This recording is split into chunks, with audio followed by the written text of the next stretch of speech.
Salam semua pendengar, kita berjumpa lagi ya. Baik, pada posting saya kali ini, saya akan sambung dan mungkin akhiri ya, bab meminta deposit dari pelanggan. Ya, di sini izinkan saya berkongsi secara ringkas ya, 4 tip penting yang anda perlu lakukan ya, sebelum anda meminta deposit dari pelanggan anda. Tip yang pertama dan yang pada saya fundamental, paling penting ialah anda kena sediakan satu polisi syarikat yang bertulis, satu polisi yang berkaitan dengan pengambilan deposit dari pelanggan, atau lebih mudah dipanggil sebagai polisi deposit syarikat. Polisi ini ya, selain bertulis, mestilah jelas dan konsisten untuk semua pelanggan anda ya. Sebagai contoh, pelanggan baru Encik Ali, dia kena bayar deposit 30%. Tapi bagi pelanggan baru Encik Abu pula, dia kena bayar deposit 50%. Jadi itu tak konsisten. Tak boleh macam tu. Satu polisi yang kena jelas dan konsisten. Jadi secara amnya, anda perlu ada 3 ya, perkara yang anda mesti tentukan ada dalam polisi deposit syarikat ini ya. Nombor 1, bilakah deposit ini diperlukan dari pelanggan? Adakah semua transaksi perlukan deposit? Adakah semua pelanggan perlu bayar deposit? Anda kena tentukan hal ini ya. Sebagai contoh, untuk pelanggan yang dah biasa ya, datang beli barang yang sama, or your regular customer, adakah anda mesti nak minta deposit dengan dia? Mungkin tak perlu, mungkin rendah aja, mungkin 10% sahaja. Tapi bagi pelanggan yang baru, di sini anda perlu minta deposit ya. Anda tak pernah berurusan dengan dia. Jadi anda kena ada satu polisi yang jelas mengatakan bahawa contohnya bagi semua pelanggan baru, deposit akan diletak sebagai 50% ya. Jadi kena konsisten dan jelas di sini.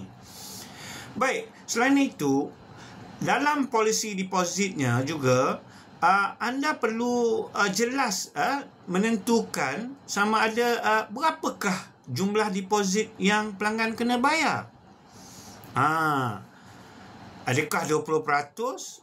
Adakah 30% dari harga atau dari kos barang tersebut? Adakah 50%? Adakah 100% untuk seorang pelanggan baru? Adakah berdasarkan pencapaian satu projek atau adakah bila projek itu telah tamat? Jadi perkara ini semua, jumlah deposit yang perlu dibayar juga mesti jelas dalam polisi deposit syarikat anda. Dan akhir sekali, anda perlu tentukan ya juga sama ada deposit yang diberi oleh pelanggan boleh dikembalikan atau tidak. Is it refundable or not? Ini penting ya. Ini betul-betul perlu jelas dalam polisi deposit syarikat anda. Anda perlu tentukan sama ada deposit itu boleh dikembalikan sepenuhnya atau sebahagian sahaja, atau tidak boleh dikembalikan sama sekali. Anda harus lakukan kajian lebih mendalam dalam bab ini. Tengok apa industri kamu punya best practice dan ikut ya. Baik, itu tip pertama. Tip pertama, sediakan polisi yang jelas dari segi pengambilan deposit. Tip kedua, anda mesti beritahu pelanggan anda dengan jelas dan awal mengenai polisi deposit syarikat anda.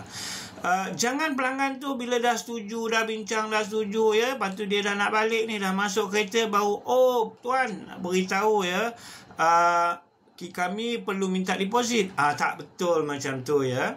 Sebelum dia bersetuju, sebelum rundingan dah berakhir, anda sekurang-kurangnya kena beritahu secara lisan yang kamu ada polisi deposit. Tapi ingat, bagi mengelak sebarang pertikaian, di masa akan datang ya, anda juga perlu nyatakan polisi deposit ini ya, sama ada dalam sebut harga anda atau dalam kontrak perjanjian ya, supaya ia dalam bentuk tulisan ya. Jadi ini untuk mengelak sebarang pertikaian juga ya. Dan bagi tip yang ketiga, tentukan anda dapat pembayaran deposit dahulu ya, sebelum sebarang kerja dilakukan atau barang dibeli ya. Sebab sebaik sahaja deposit tu diterima, dan tentukan anda pula bagi resit terima bayaran kepada pelanggan anda ya, sebagai bukti yang anda dah terima deposit dan sekurang-kurangnya menunjukkan profesionalism anda. Dan akhir sekali, tip keempat, elak sama sekali ya, ini jangan lupa untuk menyimpan wang deposit anda yang anda terima ni dalam akaun peribadi maupun akaun operasi harian perniagaan anda ya. Sebaik-baiknya anda simpan wang deposit ni dalam satu akaun khas ya. Boleh dipanggil akaun penerimaan deposit contohnya, supaya wang ini dapat diasingkan dalam rekod perniagaan anda. Dengan adanya rekod bank dan deposit yang berasingan, insya-Allah dapat mengelak juga sebarang pertikaian dengan pelanggan sekiranya berlaku di masa akan datang. Baik, sampai di sini sahaja perkongsian saya hari ini. Esok kita berjumpa lagi insya-Allah ya. Dalam posting saya seterusnya, mungkin saya akan sambung lagi dengan topik yang berkaitan dengan cara bagaimana boleh mempercepatkan aliran tunai masuk ke dalam syarikat kita. Nantikan posting saya seterusnya dan diharap para pendengar memberi support ya, supaya channel saya ini dapat memberi manfaat kepada kita semua. Sekian, terima kasih dan jumpa lagi.